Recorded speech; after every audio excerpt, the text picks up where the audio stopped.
أبوه قدمه للفن من غير ما يفهم ليه، وخايف أبوه يرجع يظهر تاني واللي هيحصل له. رجل شرقي بيمنع مراته من الظهور ومش بيحب حد يجيب سيرتها، حبيب وبيقع في الحب بسرعة ومش بيفرق معاه كلام الناس. ما كانوش عايزين يشغلوه بسبب أبوه، وشايف إنه ما أخدش حقه واتظلم في حياته بسبب أبوه. قرر يبعد عنه تماما ويشوف حياته بعيد عنه، ورأيه من دماغه وجرأته بتعمل له مشاكل. وقف جنب أبوه بطريقته الخاصة، واللي قرره في حياته غير في كل اللي حواليه. مشاكله مع أخته قدر يحلها بعد فترة واعترف بغلطه. تفاصيل كتير محدش يعرفها عن حياة محمد فاضل شاكر. يا ترى ليه قرر يبعد عن أبوه فجأة ويشوف حياته؟ وهل فعلا أبوه دخله في موضوع الغنى غصب عنه؟ وليه مخبي مراته عن الناس ومش بيرضى يظهرها لحد؟ كل الأسرار الموجودة في حياته هتعرفوها في الفيديو ده، والمفاجآت كمان في حياته، ولكن كملوا للنهاية. محمد فاضل شاكر دخل مجال الغنى بشكل مفاجئ ليه هو شخصيا، وده بعد ما فاضل دبسه زي ما بيقولوا كده في آخر حفلة ليه بعد ما توتر بسبب اللي عمله مع سوريا، وندى عليه قدام الناس وقال له اطلع غني. وهم بقى ولا كانوا متفقين ولا أي حاجة، ولا حتى فاضل كان عارف ابنه صوته حلو ولا لا،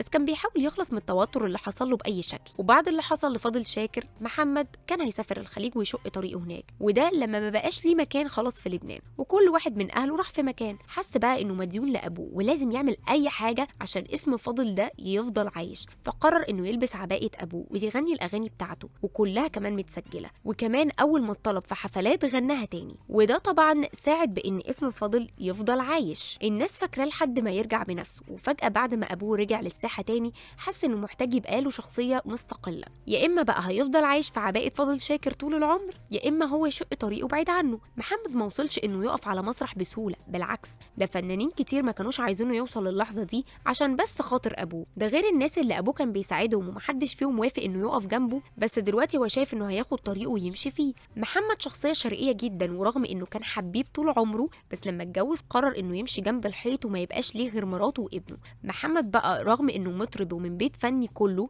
بس محمد طلع شرقي على الاخر، ومراته مش بيحب يظهرها قدام الناس. ومش بس بيحب يظهرها، دي كمان ممنوع انها تلبس قصير، وبيغير عليها جدا، وما ينفعش اي حد يعرف حاجه عن حياته الشخصيه. بس عنده بقى راي غريب شويه في الجواز من اربعه، وبعيدا عن الدين هو شايف انها حاجه ما تنفعش، ومش شايف انه صح انه يجرح مراته بالشكل ده ابدا. بدل ما يجبر بخاطرها يقوم يتجوز عليها. محمد من قريب كشف سر كبير عن حياه ابوه فاضل شاكر، وهو ان كل اموره المفروض تخلص السنه دي ويرجع لحياته الطبيعيه، عشان خلاص القضايا اللي عليه بتخلص. انتم بقى كنتوا عارفين الاسرار دي عنه ولا لا؟